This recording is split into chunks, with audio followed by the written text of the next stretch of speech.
Hola, buenos días. Buenos días. Don César Navarro, presidente del Ateneo Científico y Literario de Madrid. Muchas gracias por recibirnos a mí y un poco al equipo para hacer una entrevista. Y bueno, pues nada, es un placer y nos gustaría un poco primero poder un poco conocerle mejor, un poco saber de su vida, de sus experiencias y de sus vivencias. Me gustaría un poco saber un poco cómo usted desde Getafe a ser presidente del Ateneo. Bueno, verá, yo realmente tuve una vida muy azarosa. Nací en Getafe en el año 32, de una antigua familia que había llegado muchos años antes, casi 500 años antes. Habían llegado los de Francisco, que es mi rama materna. Los Navarro llegaron algo después, y bastante después. Entonces, yo llegué a la presidencia del Ateneo porque mi padre había estudiado con el doctor Ramón y Cajal la histología, luego fue alumno interno del doctor Negrín y luego estudió la patología médica los 3 cursos con Gregorio Marañón. Entonces había fundado la FUE con otros compañeros suyos de medicina, que era la Federación Española Universitaria, que era el brazo, digamos, universitario del hazañismo radical. Mi padre, pues claro, cuando la guerra civil tuvo que exiliarse a Francia y yo le acompañé en el exilio con mi hermano, éramos 2. Y entonces esto pues me puso en contacto, me escolaricé en Francia en mi calidad de refugiado político en aquella época lejana ya. Estamos hablando de los albores de la guerra civil, claro. Entonces aquello ya me dio otra dimensión del mundo y de la vida y claro, para mí la única referente cuando volví y me escolaricé, pues me llevaron a los padres escolapios, de que allí no tuve algún conflicto, veían en mí un niño francés y no estaba preparado para soportar con la sociedad nacional católica que me imperaba en España en aquel momento. Entonces me llevaron a vivir con mis abuelos a Madrid. Entonces mi abuelo era un hombre que había participado en la Semana Trágica de Barcelona, en las barricadas. En fin, tenía una connotación también muy de izquierdas. ¿Conoció al fundador del Partido Socialista, Pablo Iglesias?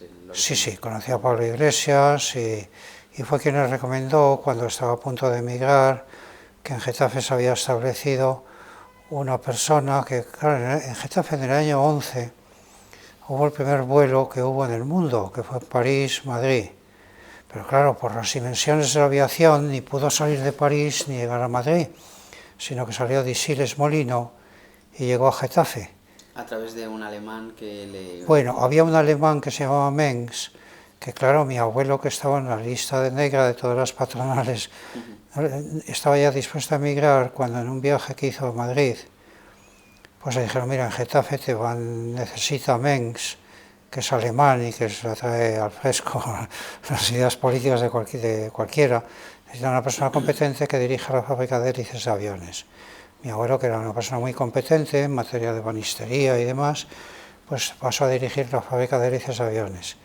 Tenía un único hijo, que era mi padre, que era muy estudioso, hizo con becas todo el bachillerato y luego hizo la carrera de medicina, pues viviendo en Getafe, trasladándose de tren a San Carlos, y allí pues entró en relación con mi madre, se casaron, y en el año 30 se casaron en el año 27, yo nací en el 32. En la República, pues yo nací en el primer año de la República ya, en plena época de fervor republicano. Cuando la guerra civil, pues mi padre estaba en la lista de fusilamiento de las tropas de Franco que avanzaban por el sur, entraron en Getafe, yo vi la entrada del teniente coronel Tella por la calle Madrid, allí entró por la calle Toledo, que luego le quitaron el nombre de la calle Toledo, pusieron calle de Tella, ahora han puesto otra vez calle Toledo, claro. Y mientras el coronel Monasterio avanzaba por aviación, que estaba defendida por Hidalgo de Cisneros, que aunque era un aristócrata, era del Partido Comunista y era un hombre muy radical también. Entonces, bueno, total, que yo viví la época del exilio, me sentí siempre republicano. En Madrid, como digo, en los Escolapios no pude estar mucho tiempo, me llevaron a Madrid y allí me instruyó Tierno Galván. Tierno Galván, que entonces salía del campo de concentración. Él se había afiliado a un batallón anarquista y entonces salía de un campo de concentración y me dio clases. Claro, yo sabía ya francés, enseguida me familiaricé con toda la ilustración francesa y me enseñó griego clásico, latín a fondo, en fin, que una formación muy buena.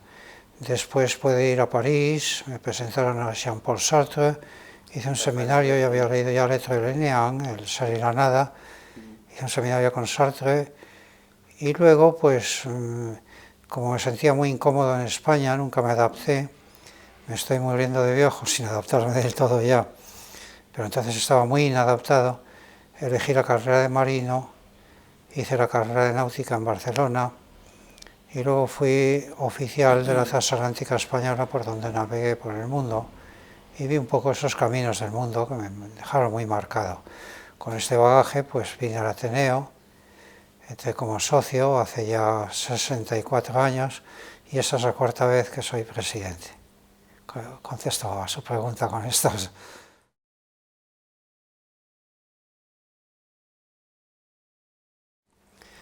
Que cómo yo fui, pues mire usted, yo empecé a estudiar medicina ya tardíamente, claro. Hice la carrera mal a trancas y a barrancas, estaba afiliado al Partido Comunista y que tenía pues todo tipo de problemas de tipo político. Esto pues, y entonces hice la carrera como pude, la hice en Madrid, fui becario en Leiden, en Holanda, tuve una beca del gobierno holandés y ahí estuve con el profesor Mulder, donde hice patología en la Universidad de Leiden, en Holanda. Termino la carrera de medicina y hago la especialidad primero de medicina interna con Marañón, que había vuelto del exilio también, y luego hago la especialidad de psiquiatría aquí en Madrid, en el Hospital Clínico con López Ibor, que aunque no me gustaba nada ni por su ideario ni por su personalidad, no había más remedio que hacerla allí, era la única manera de hacerla. Y después de la especialidad de psiquiatría hice la especialidad de medicina legal y forense con Piga Sánchez Morate, que era también de Getafe, don Bonifacio, Piga Sánchez Morate. Y luego, ya un poco más tarde, hago la especialidad de medicina del trabajo, o sea que tengo 3 especialidades médicas, además de una buena formación en medicina interna. Y con esto, pues, Piga me manda a Estados Unidos con Milton Helper como profesor invitado de la Facultad de Medicina de Nueva York. Además hice las oposiciones de forense, saqué de los primeros números y pedí destino en la zona de Olot, en el pueblo de Olot, en el juzgado de primera instancia de instrucción de Olot, con el objetivo de poder asistir a las sesiones clínicas de Montpellier y a las de Barcelona.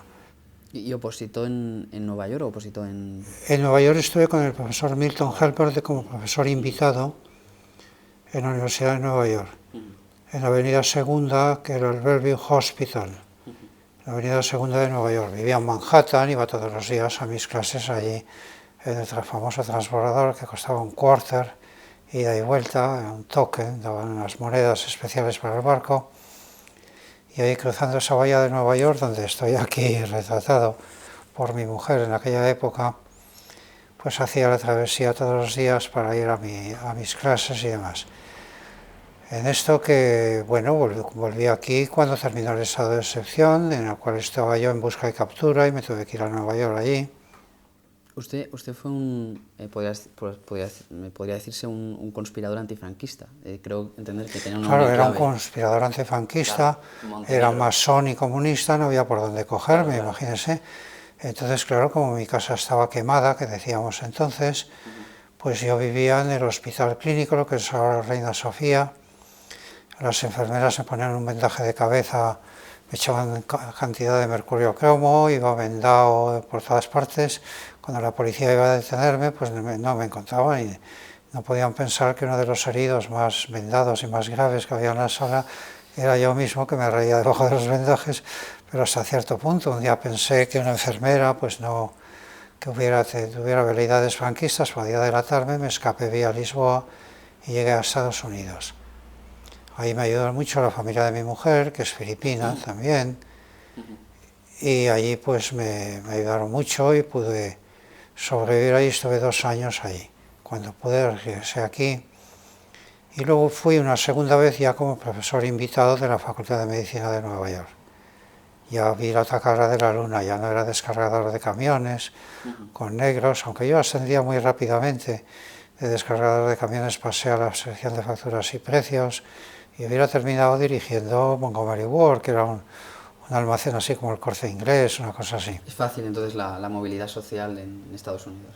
Claro, pero vi Estados Unidos desde muy abajo, desde los negros que descargaban ahí los camiones, y luego pues finalmente conseguí, pues a través de amigos masones, un puesto en la embajada de Túnez como jardinero que me guardaba de la expulsión por inmigrante ilegal. Claro, no podía trabajar en Estados Unidos y trabajaba.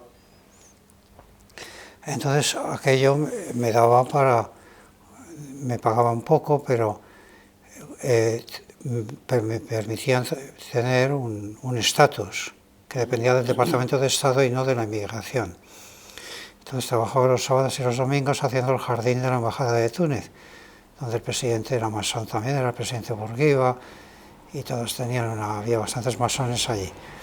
Y luego los demás días regenté un restaurante en la calle P, que está cerca de la Casa Blanca, con cuadro flamenco incluido, y yo dirigía el restaurante, y era maître de ahí del restaurante, y ahí ganaba bastante dinero, pero claro, no podía dejar ningún trabajo, ninguno de los dos, uno porque me privaba de la legalidad y otro porque me privaba del dinero necesario para subsistir allí.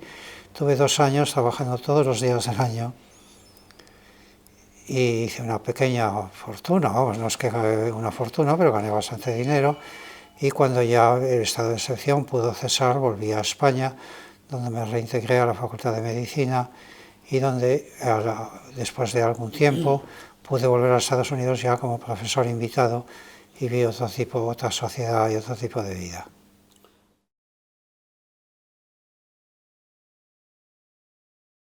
Fíjese, aquí no se podía decir más, o sea, no se debía saber nada que unos momentos de tortura confesara a la policía. Entonces yo me acuerdo de las reuniones, las RCPC, que se llamaban las reuniones preparatorias coordinadoras. Por ejemplo, yo recuerdo, yo vivía en la calle Cartagena muy modestamente, hacía estudios de medicina, ya había terminado en algún momento, mi mujer trabajaba dando clases de inglés y era la que mantenía un poco el estatus. Yo recuerdo un amanecer que llaman a la puerta, llama a una persona muy misteriosa, me entrega unas llaves del coche, me dice: camarada, Montenegro, tienes que ir Yo usaba un seudónimo, y había gente que los conocía por el seudónimo y no quería saber cómo se llamaban, luego lo supe. Tienes que coger estas llaves, irte en este coche ahora mismo. Era un amanecer de invierno, del mes de enero, con un frío tremendo. Tienes que ir a Zaragoza. Llegas a la sección de corbatas, preguntas por fulano, me dieron un nombre, supongo que sería el falso o supuesto, y él te conducirá. Eran escalones de seguridad y después de subir 5 o 6 escalones de esos de seguridad, llegaba por fin al núcleo de la reunión preparatoria coordinadora, cuyas claves estaban fuera de España, de manera tal que si a mí me detenía la gente, pues solo podía decir, bajo estado de torturas tremendas, pues lo que yo sabía, pero no lo que no sabía. Claro, cuando subía al último escalón se suponía que ya estaba seguro y que ya se me podía decir todo y ya volvía otra vez a la acción política. O sea, vivíamos así.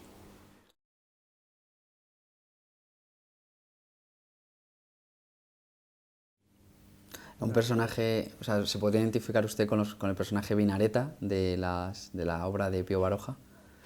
Bueno, yo por Pío Baroja, claro, había tenido... Fíjese que nosotros cuando vinimos del exilio, claro, volvimos a Getafe.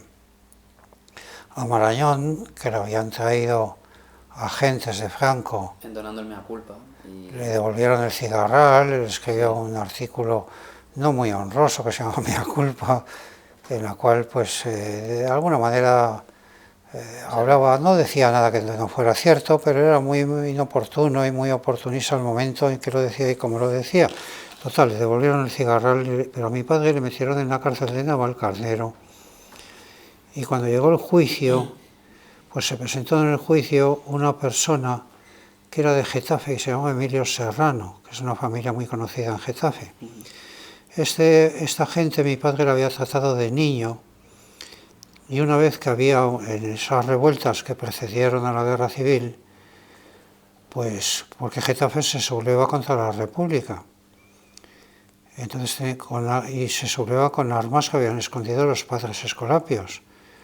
Entonces la gente asalta el cuartel de artillería para reducir a los rebeldes. El cuartel de artillería levanta bandera blanca, que se rinden y entran los milicianos de Getafe mandados por el Hormiga. El Hormiga, que era un personaje de Gorki, era un hombre que había fusilado al Sagrado Corazón de Jesús, le había incoado un proceso y lo había mandado fusilar y lo habían fusilado y lo habían volado con dinamita. Pero eso sí, dijo al mismo tiempo, el que toque la Virgen de los Ángeles muere en el acto. Nadie pudo tocar la Virgen de los Ángeles. Pues esa cosa de la España medieval, esas experiencias medievales que tiene España, pues se daban también en Getafe. Bueno, el Hormiga muere acribillado a balazos en el asalto y claro, la represión republicana fue tremenda.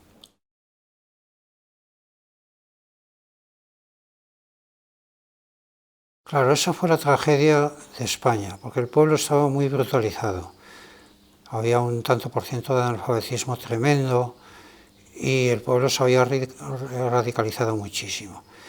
Y entonces, claro, la república eran burgueses desclasados, que pueden ser muy nobles. También en Rusia pasó algo parecido. Pensase que Lenin era un hidalgo, El príncipe Prokopin era un príncipe. Mikhail Bakunin era un teniente de la Guardia del Zar y aristócrata. En Francia pasó también lo mismo cuando Napoleón dispara el 18 Brumario. El capitán, ¿cómo dispara usted contra el pueblo? Y Maragall, indignado, dice, yo no disparo contra el pueblo, disparo contra la chusma. Claro, entonces aquí en España eso es mala palabra, lo de la chusma. No se puede, por muy mucho que el pueblo lo sea, no se puede tildar al pueblo entero de chusma. Y ese fue el drama de la República Española. Marañón, cuyo padre, Marañón quedó huérfano a los 10 años y es acompañado por los amigos de su padre para estudiar el bachillerato y le lleva de la mano un amigo y de la mano el otro. El que llevaba de una mano era Méndez Pelayo y el que llevaba de otra era don Benito Pérez Galdós.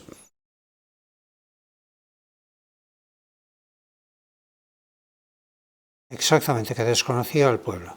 De ahí mi afán de confundirme con el pueblo siempre. Por eso fui minero de una mina de carbón, en Bélgica fui dinamitero, hice trabajos manuales en toda Europa, descargué camiones en Les Halles. Decía Ortega y Gasset, que tenía pujos de casticismo, que el mejor producto de la cultura, decía, era un chulapo de Madrid, pero que hubiera leído a Kant.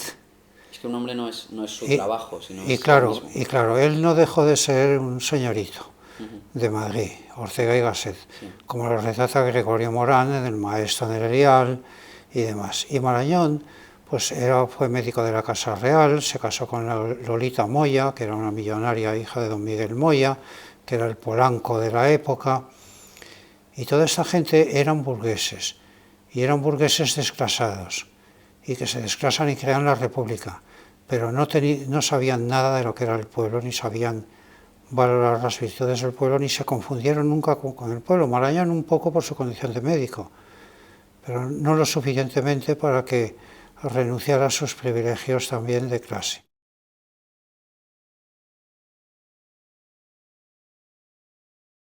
Marañón, sí es cierto, pero hasta cierto punto. Pero ahí, claro, Marañón se sintió amenazado como mi padre. Fíjese, cuando el Hormiga muere, hay una represión tremenda, y retomo el relato. Entonces, mi padre tiene que ver un montón de cadáveres que hay allí y reconoce entre los cadáveres a un niño al que él ha atendido, que era Emilio Serrano. ya adolescente y muerto entre un montón de cadáveres. Pero mi padre ve que estaba vivo. Entonces le saca de allí, le lleva a su casa, les trae las balas y les trae la bala del tiro de gracia que le había metido en la cabeza. Y salía con salida por el cuello. Entonces, claro, cuando mi padre, a Marañón, escribe mea culpa y le devuelven el cigarral y todo, a mi padre le podían condenar a lo peor, ¿eh? Entonces, se presenta en el juicio Emilio Serrano, se quita la camisa y muestra las balas que le han pegado y señala a mi padre como que le ha salvado la vida. Entonces a mi padre, finalmente, por esto y por influencias de la familia de mi madre, le conmutan la pena de prisión por pena de destierro. Y ya con esta cosa nos vamos todos al destierro, al monte, a Aránzazu, al País Vasco. Yo que he demostrado tener mucha facilidad para los idiomas, aprendo enseguida la lengua euskera y me ciño ahí el País Vasco muy bien. Y cuando volvemos, pues ya tengo un laberinto de lenguas y una babel de pertenencias también. O sea, yo me siento de alguna manera vasco, he aprendido la lengua de Oc, el patois, en francés, he aprendido el francés y no me adapto nunca aquí. Un ciudadano del mundo. Entonces me hago marino, voy al mar, pero mi madre llora desesperadamente, cree que su niño es muy listo, como todas las mamás, y que se va a perder por ahí con prostitutas en los puertos y me va a coger unas perras de muerte. Tierno Galván me retiró la palabra, me dijo que no era una persona seria, que él creyó siempre que yo era un intelectual serio, pero que he demostrado ser un aventurero vulgar. Me retira la palabra. Yo me voy al mar y soy feliz del mar, claro, imagínense. Bueno, en París viví un tiempo descargando camiones en Les Halles, porque como yo hablaba catalán también, y estos pertenecían al PUM, casi todos los descargadores de camiones, que eran valencianos y catalanes del PUM, del Partit Obrer de Unificación Marxista, pues enseguida yo, cuando hice el curso con Sartre, yo descargaba camiones por la noche, iba al amanecer a una habitación que me habían dado en la Ciudad Universitaria de París, en el pabellón español, y luego hacía cursos de estos y vivía un poco la bohemia y ganaba bastante dinero por la noche. Descargábamos a 2 camiones pequeños, o uno grande y 2 pequeños, y ganaba, por nocturnidad y todo, ganaba mucho dinero. ¿Qué edad tenía usted en esos años? Pues tendría 18 años o 17 años. Y luego la transición española, cuando ya vuelve y tal, ¿cree que se hizo bien? ¿Se pudo haber hecho mejor? Pues la transición española, fíjese, la viví como miembro del Partido Comunista, estaba penado a muerte, me podían aplicar la ley de bandidaje, terrorismo, masonería y comunismo y masonería, que los metieron todos en el mismo saco. Ya le digo, yo era masón y encima comunista, porque claro, yo era comunista no porque Sartre se afilió al Partido Comunista y pidió a todo el mundo, no, luego escribió la crítica de la relación dialéctica y luego se dio de baja con el caso de Checoslovaquia. Pero claro, él cuando escribe un discurso que dio en el Club Maintenant en el año 46, tenía entonces 15 años, y fue cuando mataron al Berenjena en Getafe, que le fusilaron. El Berenjena era un obrero metalúrgico de estación agraria de Getafe, y le llaman el Berenjena, como hay esos motes de pueblo, pero cariñosamente. Y el Berenjena fue fusilado cuando la conjura del 46.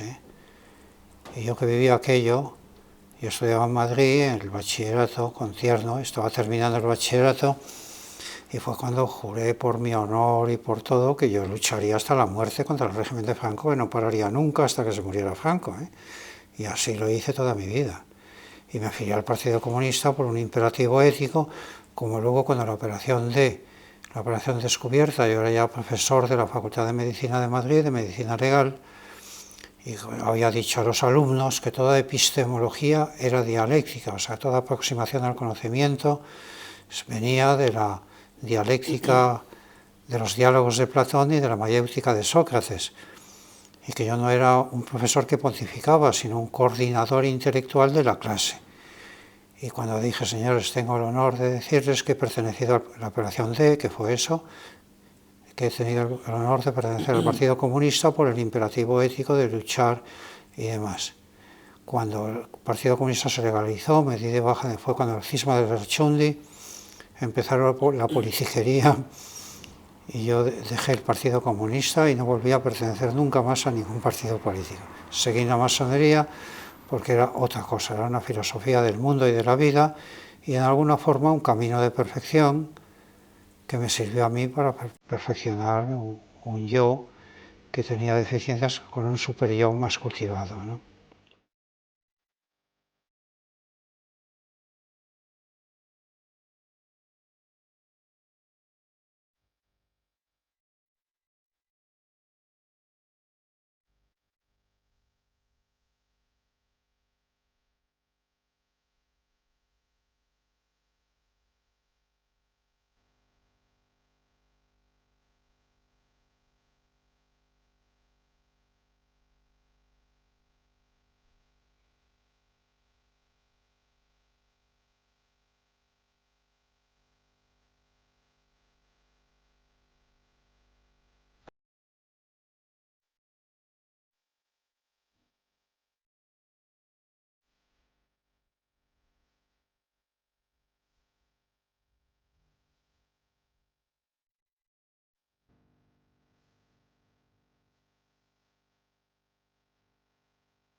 Pues ahora nos encontramos en el antiguo despacho de un presidente del Ateneo y presidente de la Segunda República, don Manuel Azaña. Estamos hablando un poco de la ausencia de ese libre pensamiento en la sociedad actual, de cómo el liberalismo en España nunca acaba de calar y realmente de cómo la sociedad española al fin y al cabo se queda huérfana cuando toda una generación de intelectuales acaban marchándose al exilio o los que vuelven ya vuelven pactando con la dictadura, pactando con el franquismo. Entonces, mi pregunta es, ¿qué pudo fallar? Porque realmente usted quizás lo percibe de una manera, yo de otra. Yo pienso que si triunfa en las ciudades el liberalismo es precisamente porque hay un miedo a que el liberalismo deje de estar en manos de las élites, por eso al final se confunde el liberalismo económico con conservadurismo. Y el liberalismo político unido al liberalismo económico, es decir, la apuesta por los valores clásicos, la filosofía, Grecia, de Rousseau, de Diderot, queda en manos de la izquierda, pero no va acompañado de esa libre empresa, de ese capitalismo, como si en Estados Unidos, que hay una unión entre el liberalismo político, el libre pensamiento, esa serie de filosofías de libertad, los padres fundadores y al mismo tiempo la libre empresa. Entonces, realmente, usted conoce mucho todo el tema del krausismo, del positivismo, de la institución libre de enseñanza, de cómo difundir esas ideas de libertad a través del sistema educativo. Entonces, un poco quería saber cuál sería la manera de difundir, digamos, estos valores de libre pensamiento, esta filosofía, el racionalismo en la sociedad para evitar esta España bipolar, de derecha, izquierda, cainita, que en un momento dado llevó al guerracivilismo y del guerracivilismo a una dictadura, es decir, a la propia derecha, o la propia vieja derecha, como usted dice, nacionalcatólica, conservadora, nostálgica del franquismo, le interesa que haya una izquierda radical para así tener su antagonismo, su antítesis en la que poder bueno, pues mirarse, es decir, su polo opuesto, es decir, por así decirlo, quieren la otra cara de la moneda y una iglesia a la inversa, que es la izquierda, por así decirlo, más radical, más anticlerical, y a ellos incluso les conviene para así decir, bueno, estos siempre van a estar y nosotros somos la cura, evitando un tercer posicionismo, una alternativa que generara pues, un país verdaderamente moderno, que no sea un país de radicalismos, un país de clases, un país como por ejemplo es Estados Unidos, donde en teoría es un país mucho más libre, tanto en lo político como en lo social, como en lo económico, donde hay pues, una separación de poderes, una democracia representativa. Entonces, mis dudas son bastantes en cuanto, por ejemplo, usted ha mencionado a la masonería, que usted es masón. Es decir, si la masonería fomenta la autoperfección del individuo, su perfección moral, su autoconstrucción. ¿Por qué no se difunde en la cultura, en la televisión, en las humanidades? ¿Por qué no cala? ¿Por qué queda en manos de, bueno, pues de una élite de iniciados, pero no se difunde? Y siempre se hace toda difusión de determinados valores de libertad se hacen siempre con un sistema educativo pues muy dogmático y tal, y muy reglado a través de una autoridad de un profesor y no a través de la cultura, porque realmente cuando a un alumno le motivan a través simplemente de aprobar un examen, no va a aprender tanto como si todos los días en la televisión, en la radio, en los libros, en la cultura que consume, se difunden estas ideas de libertad. Y sin embargo yo tengo la sensación de que en España el liberalismo político, social, económico y en general el libre pensamiento, es decir, buscar sujetos de calidad humana en lo personal, quedó, pues ya le digo, pues eso, en la masonería, pero que eso al fin y al cabo es una élite cerrada, pero que no distribuyen ni diseminan ese conocimiento a la sociedad. Es decir, esa es un poco mi duda. Bueno, el problema viene de antiguo y está muy escenificado cuando los caballeros de Azcoitia fundan la Asociación Vascongada de Amigos del País y traen a Rousseau de Francia, que ha tenido problemas con el Estado francés y que ha sido prácticamente expulsado de Francia. Y dice, hombre, venga usted con nosotros somos todos suscriptores en la enciclopedia, somos ilustrados, y de alguna manera va usted a encontrar entre nosotros una acogida muy cordial y muy cariñosa. Rousseau está en España y aunque era un hombre paranoide y demás, pero tenía una clarividencia grande y dice una frase tremenda que se la dice a Altuna. Dice, mire usted, Altuna, ustedes son de las mejores gentes del mundo en cosas del pensamiento, pero para desgracia de ustedes no son lo suficientes para su gloria. Entonces se va a Suiza, donde muere. Claro, pero... Entonces este fue siempre el drama de España, que minorías ilustradas que procedían de las clases altas, primero, no se confunde nunca con las clases obreras por la rudeza del trabajo, por la mala distribución de la riqueza, por el tema porque el liberalismo viene de la industria y España fue siempre un país depredador. La conquista de América no fue más que una depredación. O sea, se depredó las materias primas para convertirlas en bienes y servicios. Eso lo dice también León Felipe, parafraseando de Rousseau, cuando León Felipe sube al estrado con Antonio Machado en Valencia, y Antonio Machado recita a Lister eso de capitán, si mi pluma me valiera tu pistola, de capitán contento moriría. Y León Felipe dice algo más, dice Inglaterra, vieja raposa avarienta, que tienes soterrada en tu corral la llave diamantina que abre la puerta de la historia. Italia es más noble que tú, y Alemania también, porque en su rapiña y en sus crímenes hay un hálito nietzscheano en el que no pueden respirar los mercaderes, un gesto confuso de jugárselo todo a la última carta que no pueden comprender los hombres pragmáticos. Sobre mi sangre de ayer se edificaron tus factorías y mercados, sobre mi sangre de hoy surgirá la casa del hombre. Estos poemas de León Felipe son un alegato a la burguesía que era egoísta, porque el último Freud habló de que había pueblos que enfermaban como hay gentes que enferman. Y Freud se ocupó mucho de los neuróticos y se ocupó de las condiciones humanas deformadas que presiden en la neurosis, que son el egoísmo y la cobardía. Y estos son los vicios de la derecha, que es egoísta y cobarde. Pasó miedo y no puedo reprimir el miedo. Estas anécdotas que te contaba antes acerca de Rousseau o acerca de mi padre cuando el tío Buche y el tío Ricón le decían, mira médico, te vamos a pegar 4 tiros, que dices que eres republicano y en el fondo eres burgués y estás defendiendo aquí a un herido que le vamos a matar de una manera o de otra. Y mi padre corre peligro, pero no pasó miedo, sino que llamó a Negrín.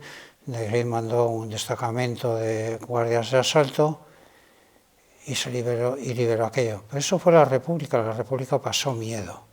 Pero, don César, si la masonería estuvo presente en la Segunda República y en la primera, pero sobre todo en la segunda, el propio presidente de la Segunda República, de don Manuel Azaña, era masón, es decir, ¿por qué fracasó? Es decir, si realmente, es decir, no puede ser que en España la masonería se asocie a la izquierda porque al final muchos de los miembros de la masonería, en lugar de tender a posturas más liberales en el plano económico, más industriales, de apertura a los mercados, etcétera, se decidieron refugiarse en el anarcosindicalismo y en el comunismo, que en teoría no tiene nada que ver con la verdadera masonería. Es decir, si la masonería realmente no tiene nada que ocultar y realmente quiere difundir esos valores clásicos de Grecia, de Roma, un poco la tradición ilustrada de ¿por qué ese hermetismo? ¿Por qué ese cerrarse al pueblo? ¿Por qué ese...? Mira, la masonería viene aquí de la mano del krausismo.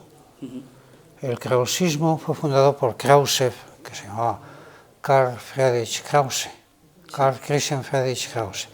Krause era un hombre era hijo de un pastor protestante y se hizo masón en una logia que se llamaba la Logia de las Tres Espadas y los Amigos Verdaderos, en Dresde. Era de Altenburg, y entonces iba avanzado a su tiempo y creía que la humanidad tenía que redimirse a través de la intelectualidad y del pensamiento, pero él había heredado todas las ideas del idealismo neocantiano. Y claro, esto apartaba al hombre de la ciencia. Fue con lo que se encontró Ramón y Cajal, masón también, cuando vino aquí al Ateneo de Madrid y se hace socio y termina siendo presidente del Ateneo de Madrid. Pero Ramón y Cajal vio entonces un problema tremendo, que la masonería era excesivamente especulativa como un mecanismo filosófico neocantiano y no era verdaderamente dialéctica. Bueno, entonces, ¿qué ocurrió?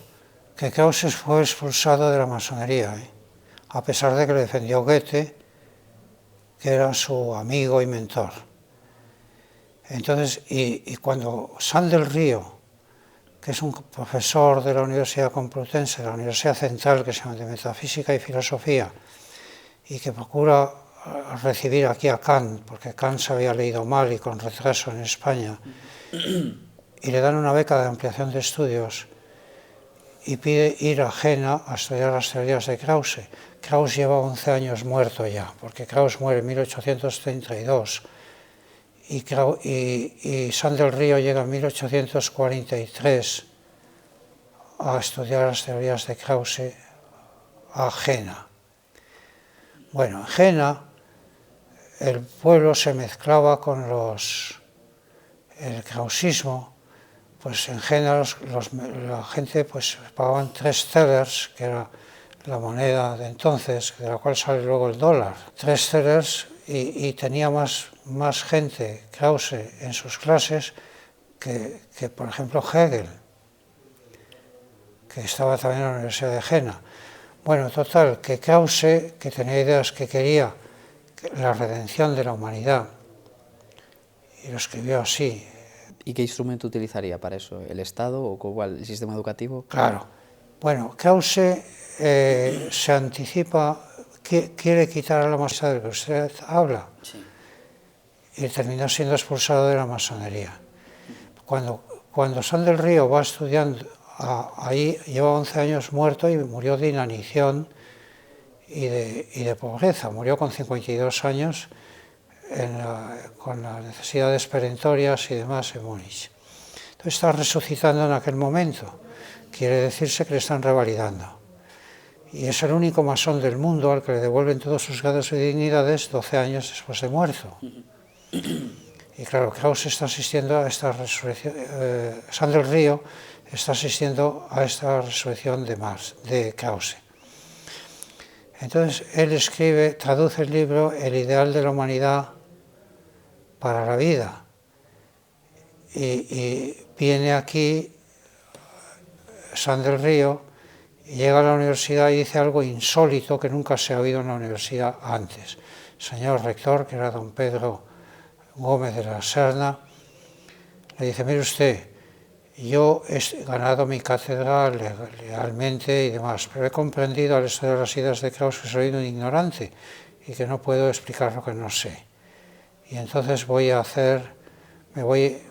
pido una excedencia para ir a aprender. Es cuando se va al pueblo de Illescas, está 9 años estudiando ante la hilaridad de los rústicos, que ven un señor en calzoncillos que va con unos hierros y los levanta. Claro, estaba haciendo gimnasia. Y entonces crea la Institución Libre de Enseñanza. Y entonces la institución cuando Cajal se encuentra con esto, se da cuenta de que ya Spencer ha estudiado el positivismo, que Darwin ha descubierto la teoría de las especies. Y no solo eso, sino que Haeckel ha estudiado los embriones y ha visto que en los embriones humanos reproducen toda la evolución de las especies científicamente. Y haya con el microscopio las agallas de los anfibios y las branquias de los peces en los embriones humanos. Y dice como postulado científico que la filogenia es un resumen de la ontogenia. O sea que en la fase desde que el espermatozoide fecunda el óvulo hasta los 3 meses de la vida embrionaria es cuando se reproduce toda la historia de la evolución humana, del origen de las especies tratado científicamente. Entonces, claro, Cajal dice esto: el hombre no es un ángel caído y desgraciado, el hombre es un simio ennoblecido por la evolución. La trascendencia humana no está en ninguna cosa divina, sino está en el habla, en el hablar, que permite, como decía Quevedo, hablar con los muertos con los ojos. O sea, yo puedo dialogar con Platón y con Aristóteles leyéndolos. Entonces es cuando se da cuenta de que la masonería no puede quedar reducida a esto. Y Cajal, que era un hombre del pueblo, que había luchado y que cargaba sacos de 100 kilos, porque era un tipo de una fuerza física tremenda, y cuando nombran a Manuel Becerra, jefe del gobierno, y a Moret, que le nombran jefe del gobierno, y le ofrece una cantidad de dinero a Cajal para sostener el Instituto Cajal. Y Cajal le dice: mire usted, yo veo en las monedas, no la esfinge de los reyes como ven los demás, sino veo en ellas, a través de la imaginación, claro, los campesinos sudorosos de mis tierras de Aragón. Veo a la gente que suda por el trabajo. O sea, Cajal estaba con los pobres, con los desheredados. Claro, pero por ejemplo, esa masonería que llega a España es de origen francés, y ¿no cree usted que si fuerza el fracaso de la República es precisamente porque es una masonería muy politizada, muy metida en política, en los partidos, y que peca quizás de planificadora social, de intervenir demasiado en la vida pública? Bueno, mi tío Enrique de Francisco, que nació en Getafe, usaba un seudónimo, como todos los masones. Los masones entienden cuando lo son, que han muerto en la sociedad civil y han renacido y necesitan un nombre como todo el nombre que nace, y tienen un nombre simbólico. El nombre simbólico de Enrique de Francisco fue siempre Carlos Marx. O sea que ya incorporó a la masonería, y hubo logias que se llaman Carlos Marx. La logia de Getafe se llamó Redención, la fundó el vizconde de Ros, y participaron obreros y campesinos de Getafe. Estamos en 1888. Ahora era Redención número 10, que se ha levantado columnas de nuevo, con el nombre de Redención también, 164. El número viene por las patentes que tiene la masonería, no pudo conservarse el número, claro. Entonces, me refiero, como la masonería, en teoría, la anglosajona, que es espiritual y deísta, se supone que es un poco más abierta en los temas sociales, ¿no pudo ser que la masonería que le toca a España en la Segunda República, al ser de inspiración francesa, peca mucho de esa corriente? Claro, pesa mucho del deísmo, y la que hay ahora en España también. Pero la de la Segunda República no era deísta. No era deísta porque no era deísta porque tampoco lo es ahora, en cierta manera, porque lo es la inglesa. ¿Y la española no hablan de espiritualidad en la masonería española? Bueno, hablan de espiritualidad, pero la espiritualidad de la española es lo que decía Cajal, es la trascendencia de la lengua. El hombre se diferencia de los simios superiores en el habla. Y el hombre, al hablar, hace trascendente el idioma y hace trascendente el ser humano.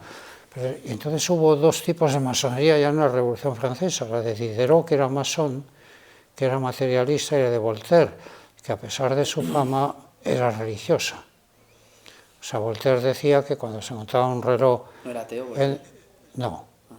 No era ateo, pasó por ateo, pero el que era ateo de verdad era Diderot. Y claro, el ser ateo, el masón no es nunca ateo completamente porque es respetuoso, porque no quiere ofender a la gente creyente, pero no porque crea. El caso de Diderot. Entonces él se dice que es agnóstico y de esa manera y que la trascendencia famosa masónica es la trascendencia que tenía, es eso lo que dice Cajal, el hombre no es un ángel caído y desgraciado, es un simio ennoblecido por la evolución. Y continúa Cajal diciendo, arañad en la corteza de un creyente y aparecerá un tigre, pero si profundizáis un poco más, aparecerá el terrible Spex, que paraliza los ganglios de sus víctimas para entregarlos a la voraz prole. Guerra contra el Spex clerical, abajo los conventos, claro. Viveros... No es un poco... Claro, el problema es, ¿no cree usted que el problema de España es que la masonería se politizó demasiado y en lugar de apelar a ese libre albedrío, a esa libertad individual, quiso ser demasiado frentista y tomar posiciones como si de una trinchera se tratara contra ese nacionalcatolicismo abiertamente, en lugar de hacerlo de una manera, pues a través de la cultura, la educación, más lentamente, es decir, lo hizo de una manera más a corto plazo, en un periodo de tiempo muy corto y de una manera demasiado violenta y le faltó un poco tomar distancia y no entrar en política, que igual es una masonería que en España, tristemente para la masonería, porque la ha estigmatizado en España bastante, se metía demasiado en política y demasiado en la vida social. Claro, pero mire usted, esto tuvo una desgracia añadida en la masonería en España, y es que un hijo y nieto de masones, que era Franco, la prohibió y la estigmatizó, sí. Y abundó en la leyenda negra de la masonería, por su odio, porque todos los líos en España nos vienen de líos de familia, porque como decía Engels, que odiaba a la familia, que cuando habla de la constitución de la familia, y Tierno Galván también habló de la familia, en Diderot como preceso de Tierno Galván, y Tierno Galván no tenía nada contra su propia familia. Lo mismo que me pasa a mí, yo creo que la familia es la célula que retransmite esa transmisión al pueblo de las ideas del Estado. O sea, en el franquismo cada padre de familia, que no dejaba a las niñas tener libertad ninguna, que tenían que estar a las 10 en su casa. Cada padre de familia era una transmisión del nacionalcatolicismo. Y ahora cada padre de familia pues es un transmisor también del oportunismo partidocrático que hay en los partidos políticos. O sea, la familia es, como digo, la correa de transmisión que transmite al individuo y que de alguna manera le impide al individuo su desarrollo. Entonces esto, y aquí todos los líos nos vinieron de familia. Las guerras carlistas fueron un conflicto de familia. El odio de Franco contra los masones fue un lío de familia. Bueno, total, que Franco odiaba a su hermano y lo mandó a matar. Odiaba a su padre y lo mantuvo secuestrado hasta que se murió, de vejez y de aburrimiento aquí en Madrid, oculto del mundo. Y transmitió ese odio patológicamente a la masonería y la prohibió. Entonces, todos los que fuimos siempre masones, lo hemos sido en Francia o en Estados Unidos. Yo me casé en la logia masónica de West Virginia, en una ceremonia masónica con mi mujer, como cuento aquí en este libro que tiene usted aquí. Entonces la masonería tuvo este problema añadido. Cuando se legalizó, pues entró gente que no debía entrar y entraron aquí y entraron con residuos de ese nacionalcatolicismo. Y tuvo esos vicios de la burguesía liberal que he dicho yo, que no dejaba de ser burguesía, y no tuvo ese impulso redentor que ahora representa la logia de Getafe, que por eso se llama redención también, ¿no? Entonces, ¿usted cree que todavía hay ese lastre? Hay que hacer mucho también dentro de la propia masonería. No, pero usted, dentro de la sociedad española, ¿usted cree que todavía existe ese lastre de esa derecha tradicionalista que no quiere ningún tipo de progreso social o económico y que sobre todo, además, pues quiere resucitar viejos fantasmas de antes de la transición? Porque ellos siempre se apoyan en temas de... Ellos siempre apelan a la izquierda, o sea, ellos desacreditan el libre pensamiento, la filosofía clásica, la filosofía de los griegos, de Roma, el Renacimiento, el humanismo, lo desacreditan desde esa postura nacional católica que ni siquiera es un cristianismo moderado, no, hay gente que realmente defiende todavía, a día de hoy en España, que defiende incluso el absolutismo, que yo me quedo, de profesores de universidad, yo los he escuchado defender el absolutismo y defender el tradicionalismo, entonces eso, ellos siempre se escudan en que la izquierda hace ingeniería social, dicen la izquierda hace ingeniería social a través del Estado. Y nosotros somos un poco la otra trinchera. Entonces están en ese trincherismo. Entonces yo me pregunto, si no sería mejor, para frenar a esa gente, a esos colectivos que defienden ese absolutismo tradicional, inculcar el miedo a la gente, etcétera, hacerlo en vez de sin tener como el Estado como único instrumento para, bueno, pues para cambiar la sociedad, que puede incluso confundirse con cierta planificación social, simplemente tener la cultura. La cultura yo creo que mueve más que hacerlo a través del Estado. Claro, pero ¿qué es la cultura? No hay ninguna definición de la cultura. Pero es que en la Segunda República yo creo que se utilizó más el Estado que la cultura para frenar ese nacionalcatolicismo, y ese fue el error, que se convirtió en un instrumento político más la masonería. Pero la cultura no es más que la respuesta que da el ser humano a las dos grandes necesidades que tiene el hombre, que es la necesidad de justicia y la necesidad de belleza. Y claro, la cultura es esa distancia que hay entre la ética y la estética. Es un aroma que se desprende de la historia. Y claro, no es el conocimiento tampoco, y el conocimiento tampoco es el dato. Es la diferencia que hay entre una pila de piedras y una catedral gótica. Y es que en la catedral gótica está el espíritu humano trascendente, y en el montón de piedras, pues que son los mismos materiales que van a componer después, no está esa mano que guía esa espiritualidad que tiene el ser humano. Entonces, esta es la diferencia. El problema de esto es que en España, como digo, la sociedad civil fue siempre usurpada en el siglo XIX por el caciquismo, en el siglo XX por la autarquía franquista y en el siglo XXI por la partidocracia. Son los partidos los que... Claro, ha habido una monopolización del poder que no ha dejado florecer a individuos. Y la masonería no puede ser partidaria porque el partido es una parte de la sociedad. Y la cultura, que es en definitiva lo que la masonería representa, es toda la sociedad, es la transformación completa del ser humano. La masonería tiene un origen obrero, claro, porque es el gremio de los constructores, que están desarrollados, que cuando se muere el constructor en accidente de trabajo se protegen a los huérfanos y se protegen a las viudas. Cuando a final del siglo XVIII ya se han construido las catedrales, los grandes monumentos civiles, claro, estas gentes tenían que agruparse y distinguirse entre ellos, y los famosos secretos de la masonería eran necesarios, porque claro, había arquitectos, había aparejadores y había obreros, y tenían que distinguirse. Y cuando se ascendía de obrero a aparejador o de aparejador a arquitecto, entonces no había documentos, había sellos de lacre que se podían falsificar. Cuando se terminaba la construcción de una catedral en Burgos y se iniciaba una, por ejemplo, en York, en Inglaterra, eran las mismas gentes las que iban allí. Y se decían la palabra de pase y colocaban a todo el mundo en su lugar. Y se construía la catedral. Desde ese lugar de la catedral que se extrae también una palabra arquitectónica. La palabra logia es un lugar de la iglesia que está definido donde se va construyendo la iglesia. Tres palabras que se escapan de las logias y que invaden el pueblo y que llenan las filas de la revolución son las tres palabras con las que se despiden siempre los masones en sus tenidas, que son libertad, igualdad y fraternidad. Y Roger de Lille, que compuso la Marsellesa, era masón. y todos los que hicieron la Declaración de Derechos Humanos eran masones.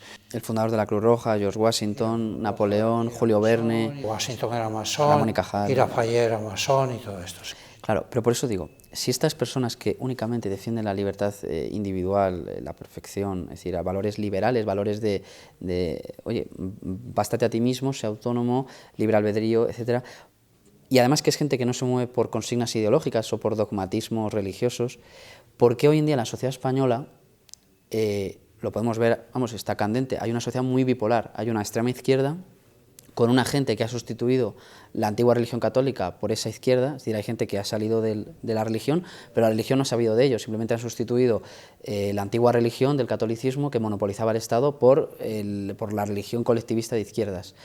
Y una serie de personas muy nostálgicas del franquismo, muy nostálgicas, pero que igualmente es un modelo colectivista que no apela a esa libertad individual. Y entonces yo me pregunto, si los integrantes de la masonería son gente que son librepensadores, que no tienen ese pensamiento bipolar de derecha, izquierda, buenos y malos, tal, que es gente simplemente que respeta el libre albedrío, la tolerancia al otro, etcétera, ¿por qué en la sociedad española es justo lo opuesto? Luego la sociedad sigue siendo una sociedad bipolar, de derecha, izquierda, extremos. Esa es mi pregunta. Son las secuelas de la guerra civil, y ambas, la guerra civil es la culminación de las guerras carlistas.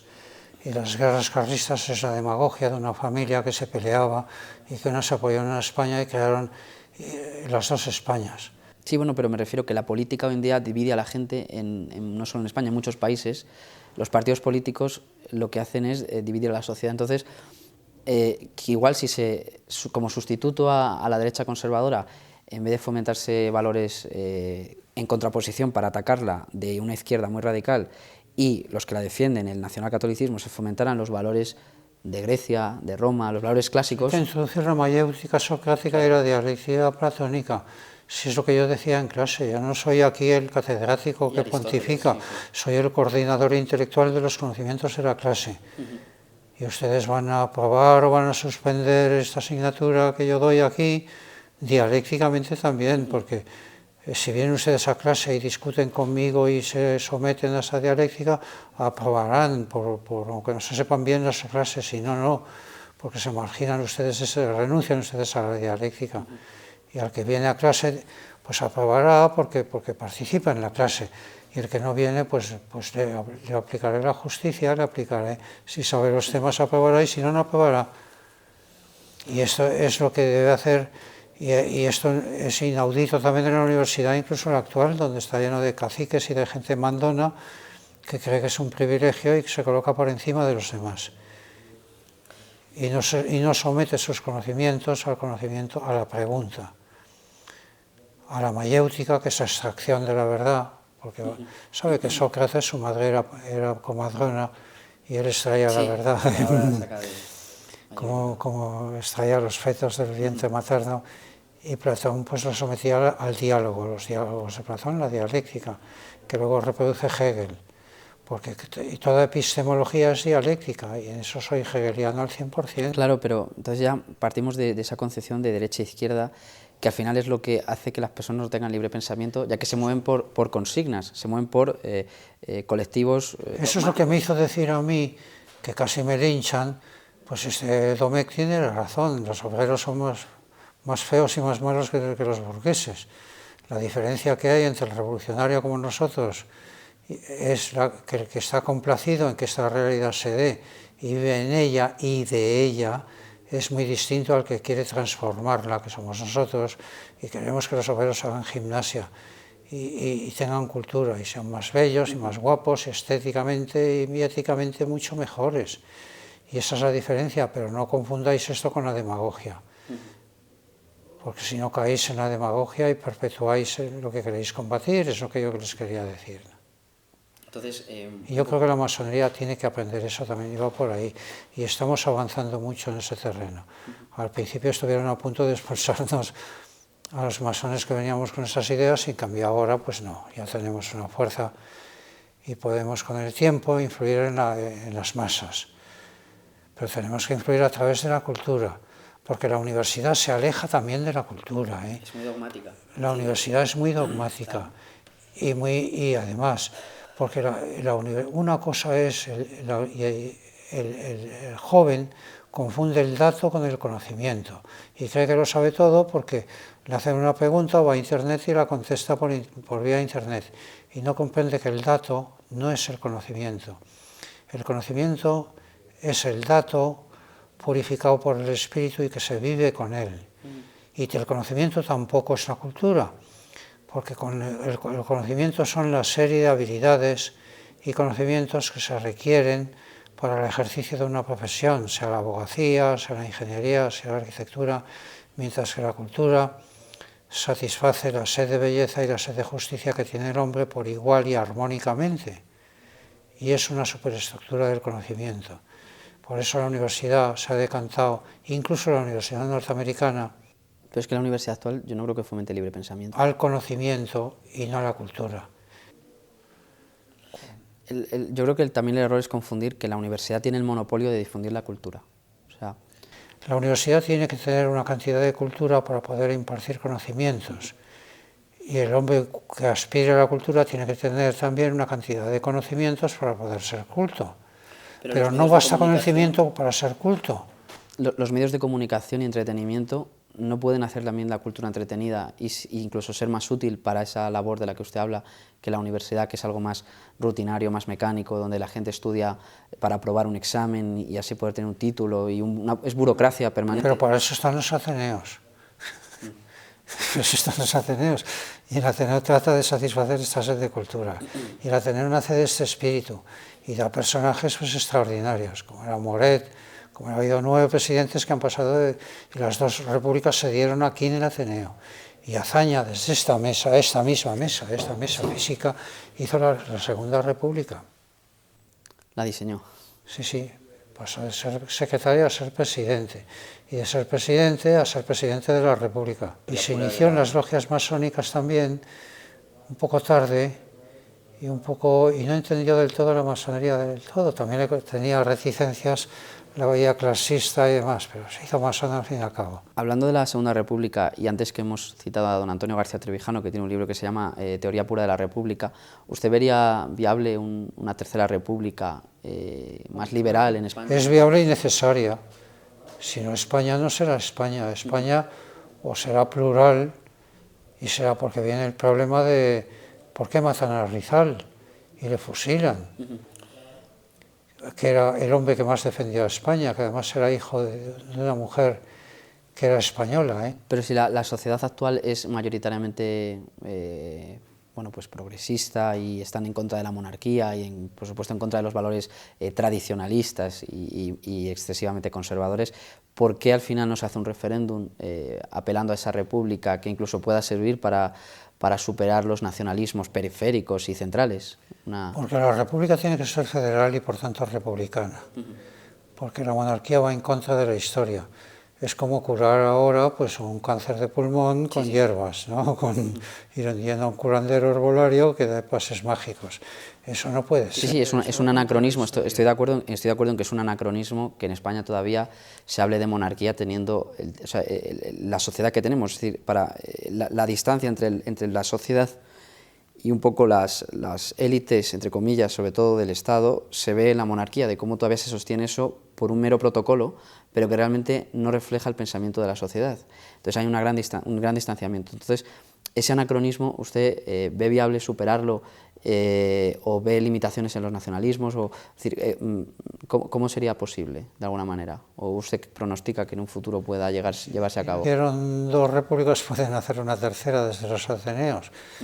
Y yo creo que sí, que eso es un anacronismo, es antidialéctico y además va contra el verdadero espíritu de España, porque España o es plural o no será nada.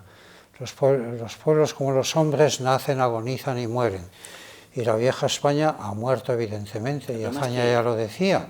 La idea de España está monopolizada por la derecha, entonces... Claro, y la idea de España es la bandera española, y la idea de España... Claro. Por eso surge otra bandera y surge otra manera de entender España, y esa idea es federal. Mire usted, aquí yo hablo todas las lenguas ibéricas, El iberismo defiende usted. Y hablo el vascuence, hablo el catalán, y claro, esto es, porque como decía Unamuno, que era el último iberista que crea esa utopía que le sigue Joan Maragall, que es el gran poeta catalán, modernista.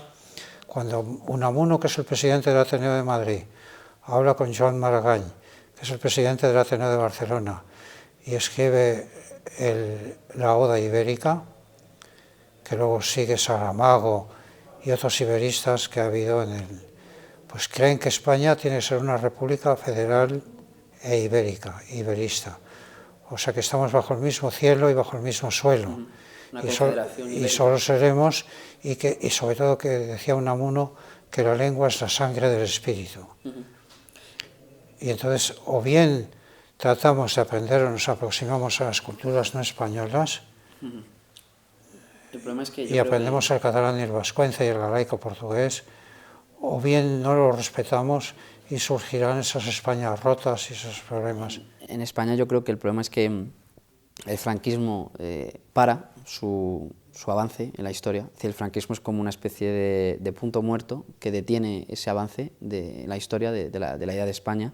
Entonces, para siempre queda estigmatizada toda reivindicación nacional de esa idea de España, porque se la apropia la derecha. Entonces, no es como en Francia o en Estados Unidos, que se asocia república con la unidad nacional, etc.